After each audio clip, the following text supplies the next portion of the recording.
This is Jim Christensen, and the following video clip is an excerpt from my workshop on jimchristensenphotography.com that explains how photographers and digital artists can use Photoshop and Photoshop Elements effectively. In this segment, I'll show how to sign your name to your images using your real signature in much the same way a painter would sign his canvas, or sometimes as photographers we sign the mat. The time when I do this is when I'm going to share an image out to the internet, or maybe when I'm preparing an image for print. So in addition, I'll show you how to prepare a standard JPEG image for the internet or print, or even a photo club competition. All right, so let's take a look. I'll illustrate this with a picture I made of California condor, which is the largest land bird in North America. The wingspan can get between 9 and 10 feet, so it's a huge bird. And I took this picture off the coast of California, right around La Jolla. But let's imagine I wanted to sign this with my real signature. What you're going to have to do is get a picture of your signature. So I've done that. I've just taken a piece of white paper, and I've taken a regular ballpoint pen and signed my name to that. And then I took a picture of that piece of paper with my iPhone and opened it here in Photoshop. So that's what we're looking at here. Now, what I would like, ideally, is an image of my signature where the background is pure white. In other words, the pixels are completely maxed out. So 255, 255, 255 if it's an 8-bit image.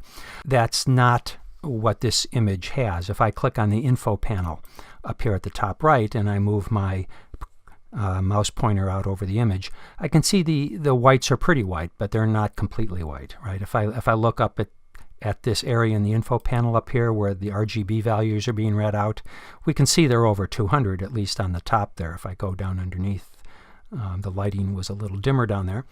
So what I'll do is I'll make this image into an image where the background is pure white, and that'll just make it easier to add our signature to other pictures. So I guess what I could do first, though, is just crop it. I'll get out my crop tool and I'll pull out a rectangle here. I don't know if you know this, but while I'm dragging out that crop rectangle, if I hold down the space bar, I can actually move the crop rectangle around. So now I can, by holding down the space bar, I can move that top left corner of the crop rectangle to where I want it. Now I'll let up on the space bar, and now as I drag the mouse, it'll resize it. So that's just kind of a neat way to get that crop rectangle exactly where you want it. Let's say I want it right there. I'm going to delete crop pixels, so I'll make sure that this checkbox is checked up at the top, and I'll click accept the crop. There we go. Now I've got an image that's more suitable to what I need. But now I need to get those whites pumped up. I'm going to dodge and burn, and you know what I'm going to use for that, curves adjustment layer. There we go.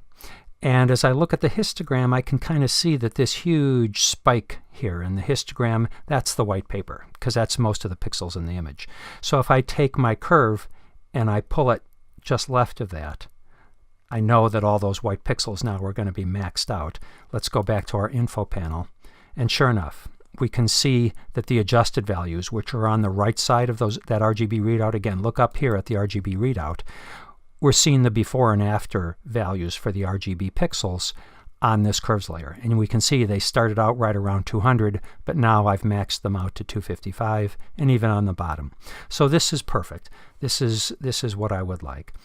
Now, it's going to, if I'm going to save or sign a lot of images, it's worthwhile for me to save this as a separate image.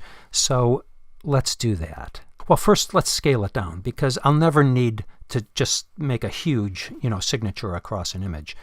And if I'm thinking of print images that are going to need 300 dots per inch, let's say the biggest signature I'm ever going to want is a 3-inch signature, which is really generous, right? I'll probably never want 1/1 inch, but that would mean I would need 900 pixels to make a 3-inch signature here. So let's just scale this image down so that the width is 900.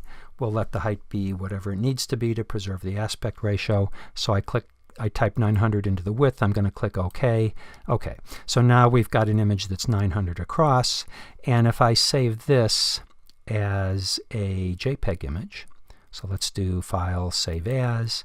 Let's just save it to my desktop, and I'll save it as signature. And a JPEG file is fine. Right, we don't need super high res for this. So there we go. Compression 10 is fine. It's only 70K, so we'll save it. Let's just close this signature image so we can emulate the condition we'd have the next time we want to sign an image. Okay, now let's sign this image using the signature that we just made. I normally don't sign my master edit copy. What I find is that when I sign a picture, I usually do it because I want to post it to the internet or because I want to make a print. And in either case, I'm going to make a derivative copy of the image. So let's do that, and we'll sign the derivative copy. To do that, I'm going to go to the Image menu up at the top of the screen here in Photoshop and pick Duplicate.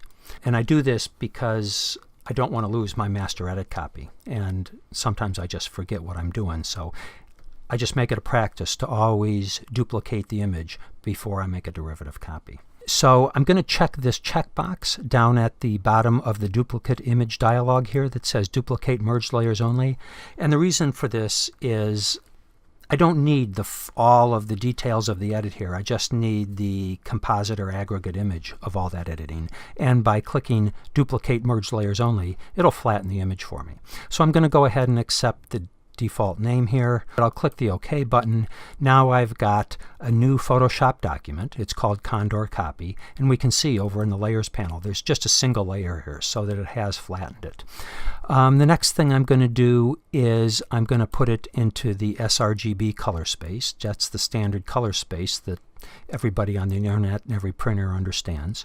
So I'll go ahead and do that, and I'll make sure that the destination space is sRGB, and it is. So I'll go ahead and click OK. Now it's an sRGB image. The last thing I want to do is make it an 8-bit image. Because I shot it in RAW, it was 16-bit. And for posting it to the internet, say, or giving it to a printer, I'll make it into a standard 8-bit JPEG. So I'll click 8-bit there. All right, so now we're almost ready, but again, my master edit has full capture resolution or better, and I will give that to a printer. But let's imagine we want to put this up to the internet. So for there, 1,000 pixels is plenty. So let's resize this image to make it 1,000 pixels in the width.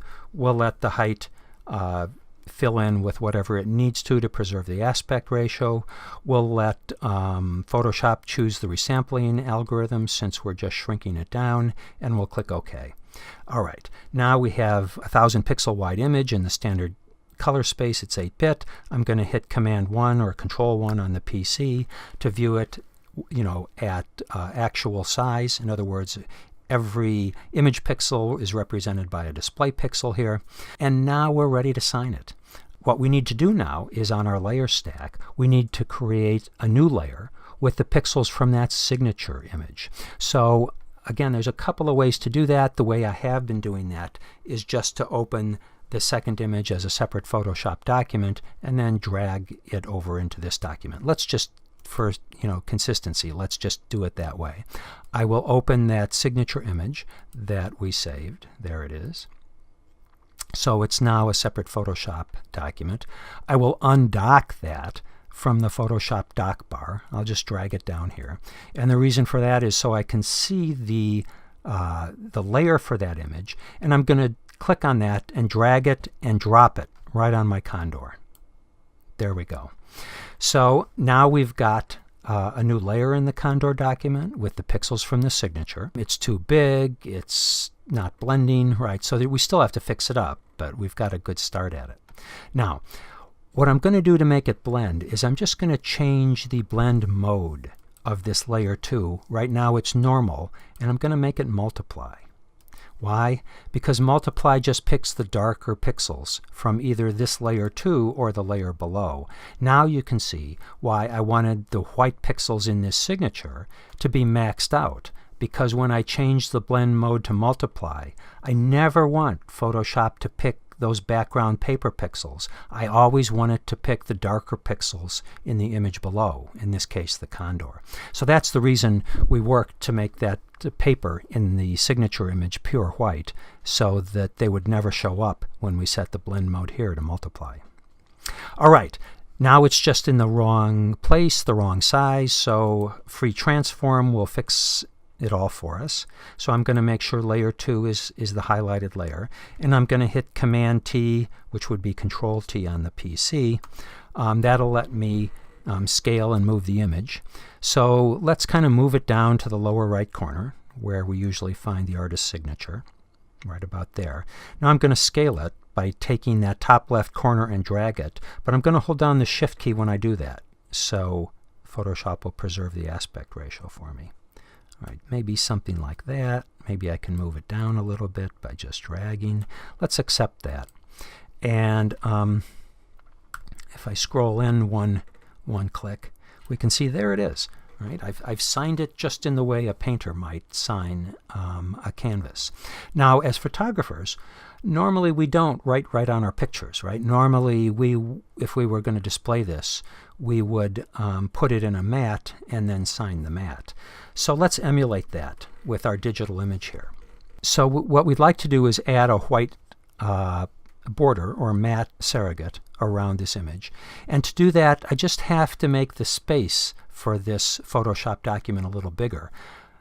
And Photoshop calls that the canvas.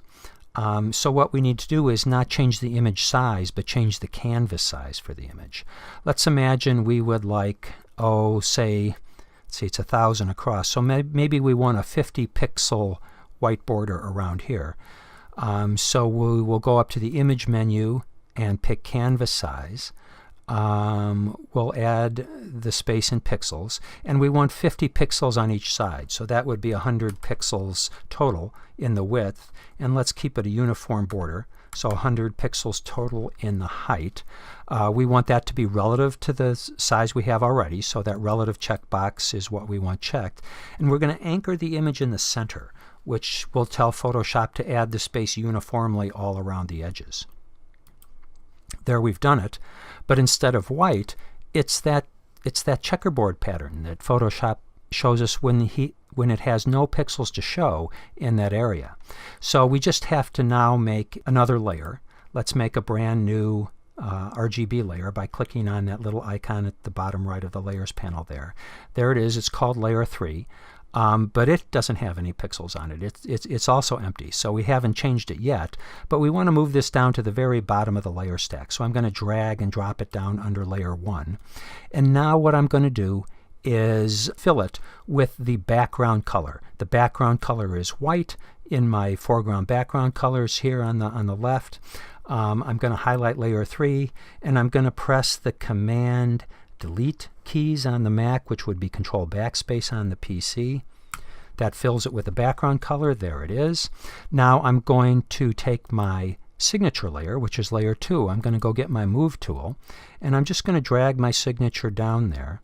It's a little too large, so I'm going to do a Command T for free transform, hold down my Shift key, scale down that signature.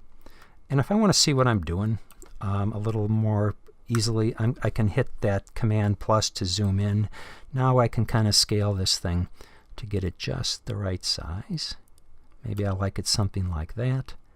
I can drag it over to get it positioned just right, and I'll accept the transform. There we go. Now I have effectively signed the matte. If it looks a little too harsh, I can always lower the opacity of that to get it to look a little more gray instead of stark black. You know, sometimes if I sign with a pencil, it is a little more gray than jet black. So that's not bad. Let me do a Command 1 now to go back to viewing actual size again. That's more or less it. One last thing I'll show you is sometimes we don't use, you know, a polar white or an Arctic white, you know, this blazing white matte. Sometimes we'd like to use an ivory matte around our picture. Well, all we have to do is click on the background color here to get the color picker. And what I'll do is I'll just take a little blue out of this image. So in the RGB adjustments here, I'll click on the B, and I'll just drag that down to something less than 255, maybe something like 240. I'll click OK. And now again, I'm going to hit the Command Delete, which would be Control Backspace on the PC, and there you can see it. Now I've got just a subtle ivory matte around my picture. I'll hit Command Z a few times to undo and redo that, so you can see the matte changing from blazing white to just a very, very slight ivory color.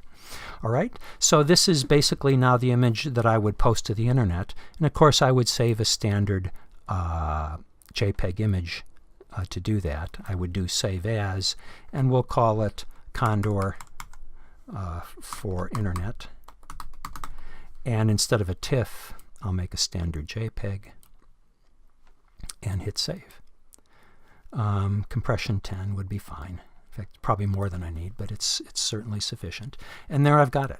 So that Condor for Internet JPEG file now is ready to go with my signature on it. Hope that made sense to you.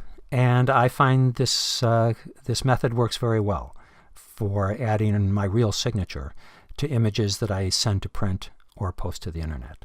All right, hope it works for you too. If you found this useful, please click on the thumbs up like button and go check out my workshop on jimchristensenphotography.com.